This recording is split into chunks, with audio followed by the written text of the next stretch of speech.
Just a few weeks ago, headlines about Luka Doncic were related to the MVP race, another 30-point triple-double, or a number of discussions focused on the historic regular season he was turning in. Yet today, we find Luka Doncic being discussed in a different light. These playoffs, he's often seen limping around and struggling from the field. When questioned about his lackluster shooting performance, where he managed just 19 points on 6 for 19 shooting, his second lowest playoff output ever, by the way, he didn't really care to discuss it.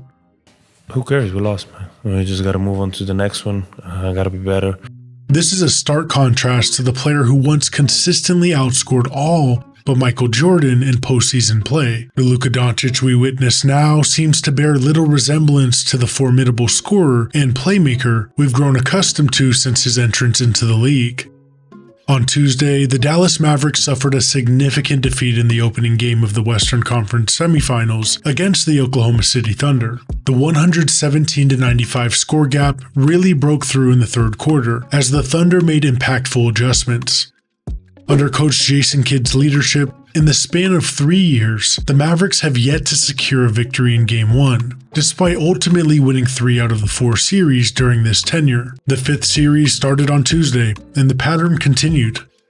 In Game 3 of the team's victory over the LA Clippers in the first round, Luka sustained a right knee sprain, which has consistently appeared on the team's injury report ever since it occurred. He's since mentioned that his injury won't fully heal until he takes a break during the summer, but despite these admissions, he has also repeatedly expressed his readiness and capability. The Thunder stand in stark contrast to the Clippers. OKC represents the league's youngest squad, in contrast to LA, who are the oldest team this year. They deploy a lineup featuring 5 players who excel on the perimeter, alongside a rising star in Chet Holmgren, who is still in the process of fully discovering his own talents. In the initial moments of the previous series, Zubac resorted to traditional post moves. In round 2, however, Chet defies such conventional norms. Dallas made a final push with a 12-4 run at the start of the third quarter, narrowing the deficit to just 1 point. In response, the Thunder made a tactical substitution, swapping Josh Giddey for Isaiah Joe, opting for a sharpshooter over a more physical presence. Despite Dallas boasting the league's top defense in the last 20 games of the season, they had struggled previously, losing 5 out of 6 games against opponents who fielded 5 shooters. The Mavericks thrive when they can exploit a weak link in the opposing lineup, but the Thunder's adjustment effectively eliminated that opportunity. That, and of course some of Coach Kidd's own questionable decisions. So poorly coached! The change in mindset, from facing experienced veterans to youthful opponents, may require just 1 game. Kyrie Irving highlighted Holmgren's effectiveness and the Thunder's intensified pace, fueled by an enthusiastic home crowd as notable improvements. While Thunder forward Lu Dort's defensive prowess posed a challenge for the Mavericks and contributed to their offensive struggles, Dallas believed it could make the adjustments to counter his physicality.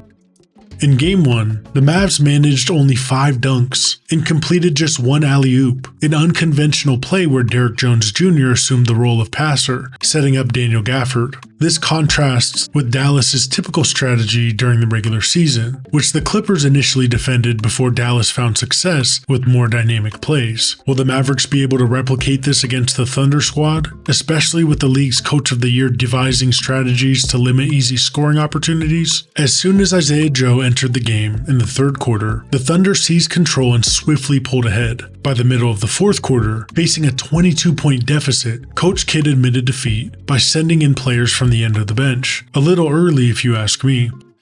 Both teams, like many top NBA teams, possess the necessary components to excel in the pick and roll. Whether it's Luka or Kyrie orchestrating the play, Derek Lively and Daniel Gafford serve as reliable screeners and vertical spacers, presenting the lob threat. Oklahoma City's ability to defend against the pick and roll and navigate through screens will continue to be pivotal in this series. Conversely, the Thunder have found success using both Chet Holmgren and Isaiah Joe as screeners in the pick and roll. They excel in popping out rather than rolling, which forces Dallas's defense to make a decision: either commit to the ball handler, typically Shai Gilgeous-Alexander or Jalen Williams, or risk leaving a skilled three-point shooter open on the perimeter. Unfortunately for the Mavericks, neither decision was working in Game 1. Now, Daniel Gafford, who attempted 12 shots but only connected on 5, must be more effective for Dallas to have success. Gafford topped the league in field goal percentage this season, boasting an impressive 72.5% conversion rate. At one stage, he achieved a remarkable feat of making 33 consecutive shots, falling just 2 short of matching a record held by Wilt Chamberlain. And more often than not, it was Luka who supplied him with passes and lobs, threading them over defenders. These are skills Doncic consistently displays. Often, during the regular season, Luka exhibits an ability to do everything on the offensive side of the court.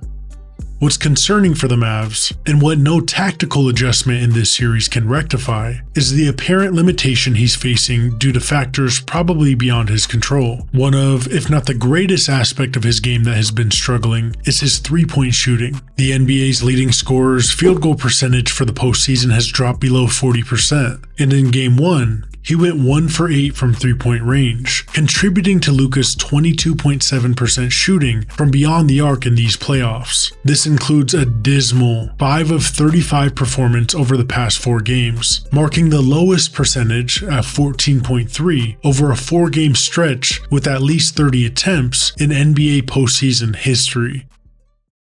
But still, there are more obstacles than just a sprained knee that Doncic must conquer to translate his accolades into tangible postseason achievements. And while Dallas continues to express confidence, hope seems to slowly be fading away. But Luka's track record suggests that doubting him comes with consequences. We'll see if that remains true this year. This team has positioned itself well for the immediate future. However, the version of Luka Doncic that the Mavericks desperately need seems fleeting. While Kyrie Irving has been consistent, the rest of the team is heavily reliant on their franchise player. Overall, the Mavericks are nearing desperation, and the task seems impossible without the version of Luka that dominated the regular season.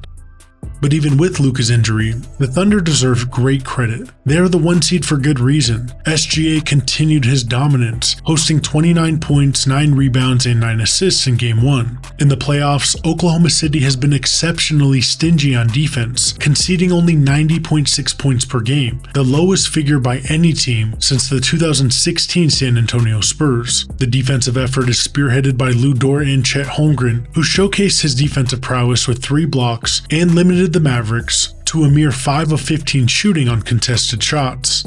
Additionally, he contributed 19 points on the offensive end. Now, do you think Luka's injury is the problem for Dallas? Or is this Oklahoma City Thunder team just too good? Let us know in the comments, and please subscribe. Thanks for watching Sports Pantheon.